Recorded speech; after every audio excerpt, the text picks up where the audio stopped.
Bahor esdi, gullar o'tdi, yuraklarda quvonch sochdi. Navro'z keldi, yangi orzu, har bir uyda baxt va arzu. Navro'z kelay bahor, sevgi bilan to'lsin diyor. Kulib yursin barcha inson, yangi yilga bo'lsin armon. Navro'z kelay bahor, sevgi bilan to'lsin diyor. Kulib yursin barcha inson, yangi yilga bo'lsin armon. Sumalak hid qo'shiq ovoz, do'stlar yig'lar quvonch so'z. Yangi kunlar, yangi umid, yuragimda nurli zid.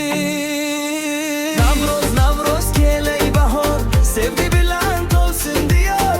Kulib yursin barcha inson, yangi yilga bo'lsin armon. Navro'z kelay bahor, sevgi bilan to'lsin diyor. Kulib yursin barcha inson, yangi yilga bo'lsin armon.